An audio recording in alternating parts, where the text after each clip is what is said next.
Assalamualaikum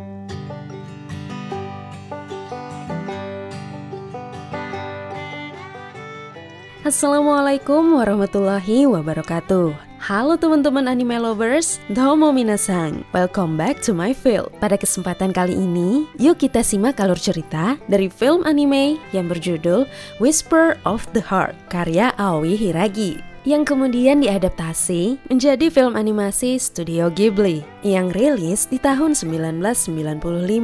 Cus, langsung kita ulas aja alur ceritanya ya. Yosh, hajime mashou.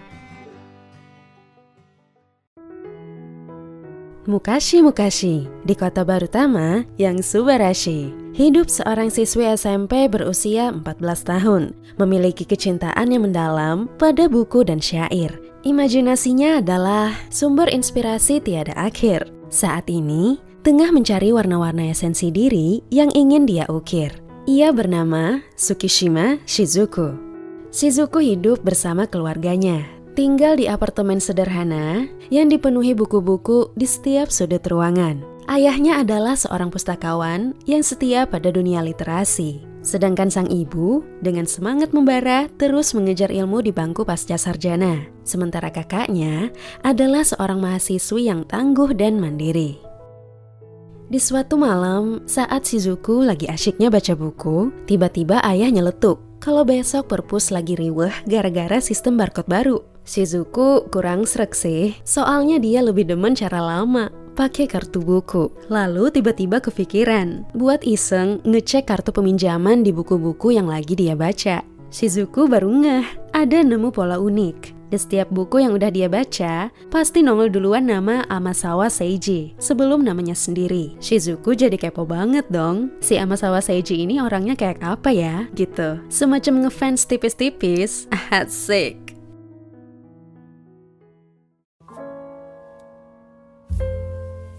Di pagi hari yang bersinar indah, Shizuku janjian meet up di sekolah sama bestinya yang bernama Harada Yuko. Gadis berbadan tinggi dan ada sobakasu di wajahnya, kayak candy-candy. Sebelum ketemu Yuko, Shizuku mampir dulu ke perpus sekolah buat pinjam buku. Dia memilih buku yang belum pernah dipinjam oleh orang lain.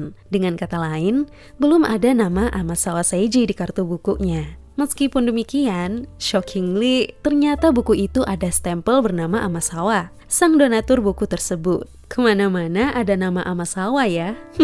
Sambil duduk santai di taman sekolah, Shizuku ngasih lihat ke Yuko 2 draft lirik lagu untuk kelulusan nanti. Dengan dasar lagu, Take Me Home Country Roads. Mereka berdua sambil nyanyiin dan ketawa bareng saat testing lirik yang kedua, ciptaan Shizuku sendiri, judulnya Concrete Road. Well, di samping mau lihat lirik lagu, actually si Yuko juga mau sekalian curhat gitu. Kalau dia baru aja dikasih surat cinta oleh anggota klub baseball, siswa kelas sebelah. Namun, Yuko sih nge-crushnya sama Sugimura, cowok yang sekelas dengannya yang akrab dengan Shizuku. Kebetulan, satu klub baseball juga sama cowok yang udah nembak dia tadi. Hampir setengah jalan pulang, Shizuku baru nyadar kalau bukunya tadi ketinggalan di sekolah. Balik-balik ke bangku taman, Shizuku mendadak awkward gara-gara bukunya dipungut dan dibaca oleh seorang cowok seusianya. Pas ngembalikin buku itu, dia nyebut nama lengkapnya Shizuku. Kok tahu sih, tanya Shizuku? Karena nama lengkapmu abadi di hatiku. Asik, bukan gitu ya maksudnya. Ya jelas-jelas namanya Shizuku ada di kartu buku kan? Terus si cowok itu juga ngeledekin lirik lagunya Shizuku. Mending lupain aja deh itu lirik, gitu katanya. Shizuku kesel banget sama itu cowok. Tanpa diduga, Shiho kakaknya Shizuku pulang ke rumah karena sedang libur kuliah. Balik-balik melihat rumah berantakan, Shiho membagi pekerjaan rumah dengan Shizuku demi membantu ibu yang sedang sibuk dengan kuliahnya. Dan Shizuku diminta kakaknya buat nganterin bekal makan siang ayah ke perpus, tempat si ayah bekerja. Sembari menikmati perjalanan dari balik jendela kereta, Shizuku bertemu kucing gembul yang sedang melihat pemandangan kota dari jendela. Diajak ngobrol lah itu kucing. Well, bagi pecinta kucing, relate banget sih. Kalau ketemu kucing pasti diajak ngobrol. Tapi ya, nggak separah Shizuku juga sih ya. Ampe segitunya ngikutin kucing. Bahkan, ampe nerobos palang dilarang masuk.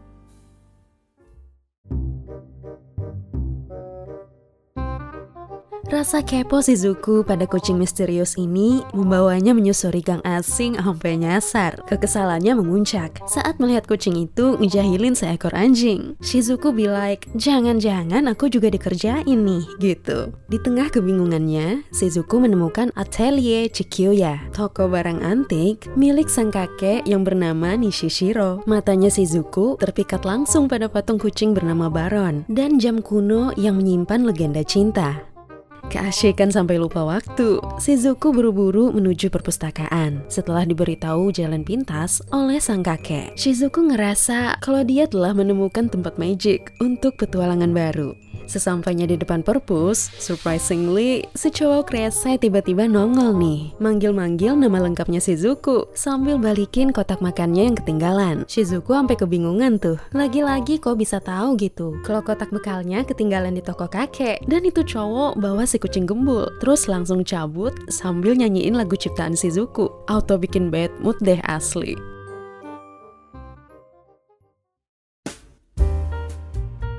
Keesokan harinya, saat jam istirahat, Shizuku dan Yuko pergi ke ruang guru buat ngorek info soal identitas Amasawa Sang donatur buku favoritnya Shizuku. Jadi dapat info dari guru nih, kalau nama panjangnya adalah Amasawa Koichi, mantan ketua PTA. Lalu gak disangka-sangka, salah satu guru bilang kalau anak bungsu Bapak Amasawa yang seangkatan sama Shizuku ada di sekolah ini juga. Beda kelas doang, namanya Amasawa Seiji. Aduh. Dengar itu, Shizuku langsung hibrid keluar. Shock berat dia. Soalnya kan dia ngefans. Terus apesnya, di luar dia malah berpapasan sama si cowok rese. Shizuku cuman dianggap angin lalu aja. Bete tingkat dewa deh pokoknya. Ampe-ampe Shizuku diledekin teman-temannya. Di malam itu, Yuko datang nyamperin Shizuku dengan muka kusut abis nangis bombay. Gara-gara crushnya, si Sugimura siang tadi tiba-tiba nagih jawaban buat temennya di klub baseball. Yang udah nembak Yuko itu loh pakai surat cinta. Dari sekian banyak orang, kenapa harus Sugimura coba yang disuruh? Lagian cemen banget sih yang nembak. Sampai minta Sugimura buat nanyain Yuko. Dengan perasaan kusut, Yuko mutusin buat bolos sekolah dan skip ujian besok. Bingung lah ya si Sugimura, nanyalah dia ke Shizuku. Kok Yuko malah ngamuk ya pas ditanyain kemarin? Shizuku langsung nyamber. Lo tuh ya, nggak peka-peka. Yuko tuh naksir berat sama lo tahu. Sugimura kaget dan nyeletuk. Tapi gue sukanya sama lo gitu. Dang, awkward. Shizuku be like, lo jangan bercanda dong. Tapi Sugimuranya serius modeon nih. Dengan sangat terpaksa, ditolak halus oleh Shizuku. Dia bilang, perasaannya ke Sugimura cuman sebatas temen, gak lebih. Kesian banget ya, Sugimura kena friendzone. Terus baru nyadar dong, habis ngatain Sugimura gak peka, Shizukunya juga gak peka ternyata.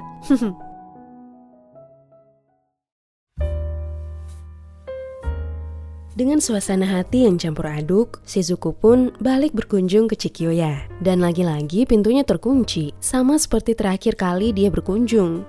Ada si kucing gembul lagi duduk di teras toko nih. Lalu Shizuku juga ikutan duduk di sebelahnya dan mengelusnya. Gak lama kemudian, si Rese dateng. Di situ Shizuku nanyain kabar si kakek pemilik toko. Khawatir aja sih, karena ini udah yang kedua kalinya dia berkunjung. Dan tokonya tutup terus gitu. Si cowok bilang kalau kakek baik-baik aja. Soalnya jam operasional toko kakeknya emang gak nentu gitu. Syukurlah, Shizuku jadi lega dengernya. Dia juga kepoin Baron, yang udah gak ada lagi di meja. Oh, aman kok, kata si cowok. Lalu Shizuku diajakin masuk lewat pintu samping. Shizuku terpana melihat pemandangan dari atas teras toko itu. Si cowok ngajakin masuk dan ninggalin Shizuku berduaan dengan Baron. Shizuku pun memandangi Baron dalam keheningan senja. Saat turun ke lantai bawah, Shizuku surprise banget ngelihat si cowok itu pandai membuat biola ternyata. Shizuku ampe onegai-onegai minta dimainkan biolanya. Boleh, tapi syaratnya kamu harus nyanyi, kata si cowok. Kamu pasti tahu lagunya deh. Langsung aja dia mainin lagu Country Road. Ini setengah ngejahilin lagi gak sih? Shizuku mau aja lagi dikerjain. Tapi akhirnya malah asyik loh collabnya. Nggak lama kemudian, tiba-tiba kakek datang sama temen-temennya. Diam-diam nyelinap masuk buat join main bersama mereka berdua. Suasana saat itu terasa begitu menyenangkan. Saat Shizuku kenalan sama teman-teman kakek Nishi, tiba-tiba teman kakek ngomong, Wah, ternyata Seiji punya teman yang manis ya. Shizuku shock berat dong. Don't tell me kalau kamu adalah Amasawa Seiji. Oh, aku belum pernah bilang namaku ya, kata Seiji. Habisnya Shizuku udah berasumsi duluan kalau nama depannya juga Nishi, sama kayak nama kakek gitu kan. Terus Seiji bilang kalau itu sih nama keluarga kakek, kalau aku Amasawa katanya. Dan seketika buyarlah sudah hayalan Shizuku tentang sosok pangeran buku yang selama ini ia idam-idamkan. Padahal Shizuku udah ngebayangin kalau Amasawa Seiji itu orangnya kalem dan lembut gitu. Aduh, kamu tuh kebanyakan baca buku, kata Seiji. Lah, kamu kan juga, kata Shizuku. Mereka berdebat sampai diketawain para kakek.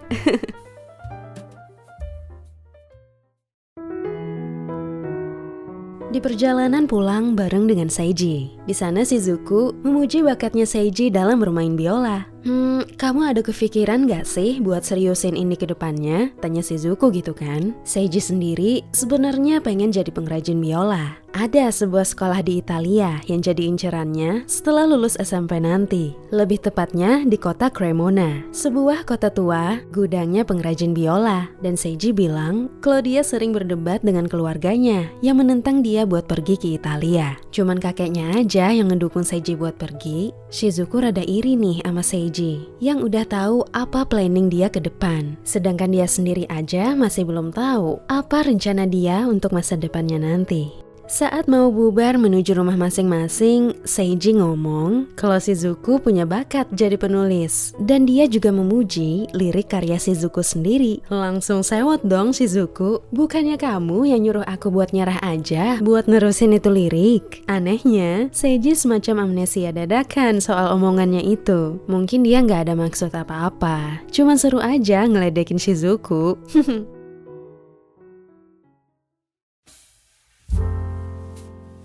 Keesokan harinya saat jam istirahat tiba, Shizuku kedatangan pengunjung yang bikin geger satu kelas. Seiji, sang pangeran buku, tiba-tiba nyariin Shizuku di kelasnya. Uhuy, Tsukishima punya pacar. Sorak semua teman Shizuku kegirangan menggoda. Kecuali satu orang nih, si Sugimura terlihat jealous.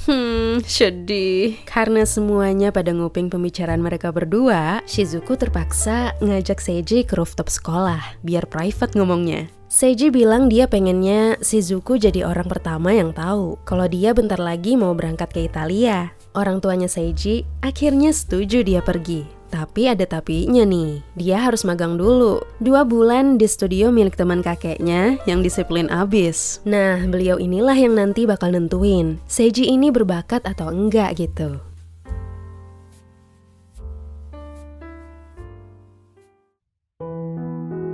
Shizuku ikut seneng dengernya, tapi kok agak nyesek juga ya. Dia jadi ngerasa kayak masih ngestak di tempat gitu, jauh ketinggalan di belakang Seiji yang lagi seru-serunya ngejar impiannya.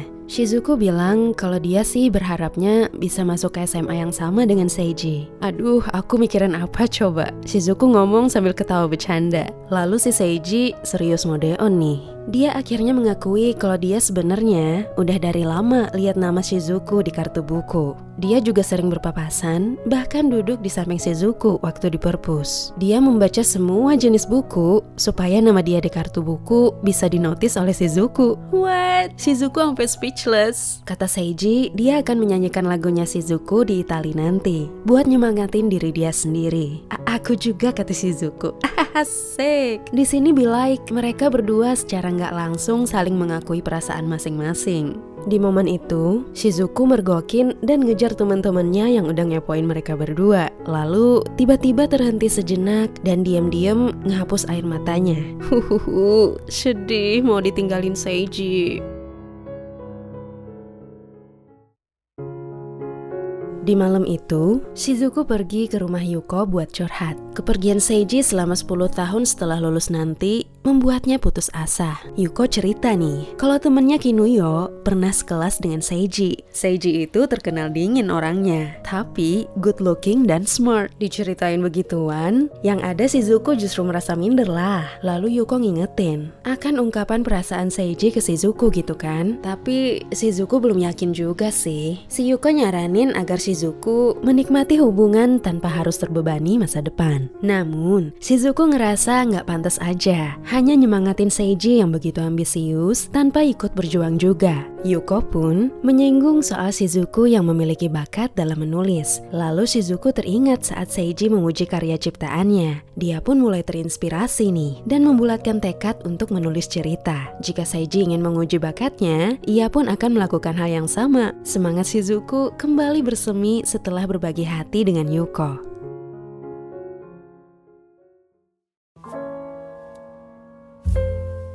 Keesokan hari sepulang sekolah, Shizuku kembali mengunjungi kakek Nishi. Ceritanya dia mau minta izin nih untuk menjadikan Baron sebagai hero dalam cerita yang akan ditulisnya nanti. Boleh, tapi dengan satu syarat ya, kata kakek. Kakek ingin jadi orang pertama yang membaca ceritanya nanti. Meskipun awalnya Shizuku masih gak pede dengan kemampuannya sendiri, namun kakek memberikan dorongan kepada Shizuku untuk memantapkan diri dalam melangkah. Di sana kakek nunjukin sebuah batu yang masih belum terpoles, dan di dalamnya terlihat batu permata yang mempesona. Kakek bilang kalau Shizuku dan Seiji bagaikan batu tersebut, masih mentah dan perlu diasah. Kamu harus menemukan dan memoles batu yang ada di dalam dirimu. Tapi itu butuh waktu dan effort, kata kakek. Lalu imajinasi dan ide brilian pun mulai berdatangan. Terbayang dia bersama Baron, berpetualang melintasi dunia fantasi, dan menjalankan misi mencari treasure lapis lazuli. Dia terinspirasi dari batu sang kakek barusan.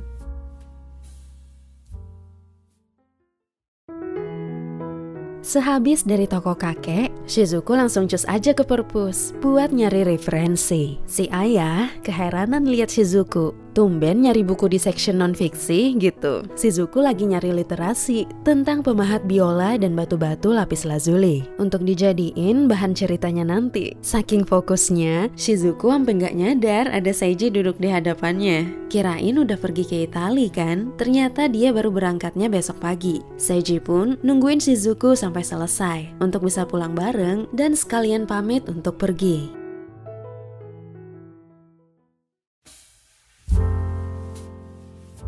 Hari demi hari Shizuku arungi, menulis cerita dengan penuh ambisi. Shizuku terlalu sibuk dengan dunianya sendiri, sampai-sampai di kelas dia nggak perhatiin guru lagi. Alhasil, performansnya di sekolah jadi menurun sekali. Udah mulai berabe nih. Akhirnya orang tua Shizuku dipanggil ke sekolah untuk menghadap gurunya. Sesampainya di rumah sambil chit-chat dengan si kakak, ibu pun menceritakan soal Shizuku di sekolah. Akhirnya membuat si kakak dan Shizuku berdebat hebat. Di sini Shizuku jadi egois banget sih. Dia nggak mau sama sekali cerita sama keluarganya tentang apa yang sedang dia kerjakan saat ini. Lalu ayah dan ibu pelan-pelan menginterogasi Shizuku. Apakah ini lebih penting ketimbang belajar? Tanya ayah gitu kan? Shizuku pun menegaskan bahwa ini adalah prioritas utamanya. Sisa 3 minggu lagi dan dia berjanji akan cerita di saat yang tepat katanya. Ayah sih kagum ngelihat Shizuku serius banget ngegarap sesuatu di perpus. Namun ayah sekedar mengingatkan kalau memilih jalan hidup yang unik dan berbeda itu nggak mudah. Nggak ada orang lain yang bisa disalahkan jika kamu gagal. Soalnya itu adalah pilihan dan perjuanganmu sendiri, kata ayah. Shizuku menyadari penuh akan hal itu dan siap menerima apapun konsekuensi yang akan dia hadapi nanti. Selain itu, ibu juga ngasih reminder tuh agar Shizuku bisa meluangkan waktu untuk join makan bareng dengan keluarganya.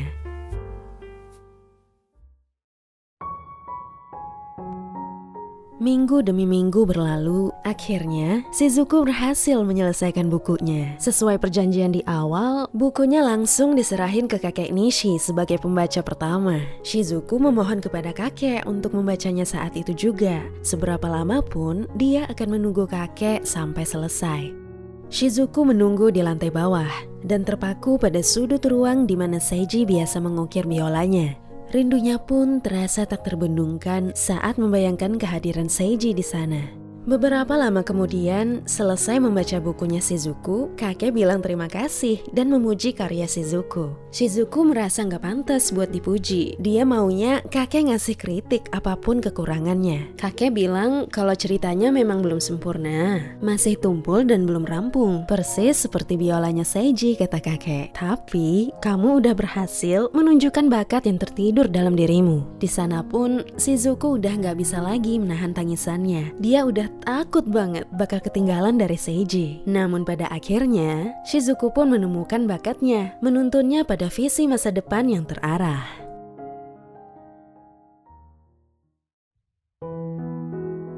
Suasana mulai tenang. Kakek menghibur Shizuku dengan memberinya udon yang hangat. Kakek ngerasa dejavu nih. Pernah dulu saat memberi Seiji ramen usai biola pertamanya selesai. Sambil menikmati teh yang hangat, kakek berkisah tentang Baron, patung kucing melankolis yang ia dapatkan dari kedai kopi di Jerman. Saking terpikatnya, kakek berusaha membelinya. Namun pemilik kedai menolak karena nggak mau memisahkan Baron dari kekasihnya yang sedang diperbaiki. Louis, kekasih sang kakek, berencana untuk membeli boneka satunya kalau sudah selesai diperbaiki nanti, dan berjanji akan menyatukannya dengan Baron. Pada akhirnya, pemilik kedai pun luluh dan bersedia menjual keduanya. Saat kembali ke negaranya, kakek hanya membawa Baron, menitipkan kekasihnya Baron dengan Louis, dengan berjanji akan balik ke Jerman nanti. Namun sangat disayangkan mereka berdua terpisah akibat terjadinya perang saat itu. Balik-balik ke Jerman, kakek gagal menemukan Louis maupun kekasihnya Baron. Kisah sang kakek ini benar-benar bak cerminan cerita Shizuku tentang Baron yang terpisah dari tunangannya yang bernama Louisa akibat serangan kucing jahat bergigi tikus. Di momen itu, kakek menghadiahkan batu permata miliknya kepada Shizuku dan meminta Shizuku untuk menuntaskan mahakaryanya. Sepulangnya ke rumah diantarin kakek, akhirnya Shizuku mengumumkan kepada keluarganya kalau saat ini trialnya sudah selesai. Setelah ini, dia bakal fokus belajar untuk persiapan ujian kelulusan nanti.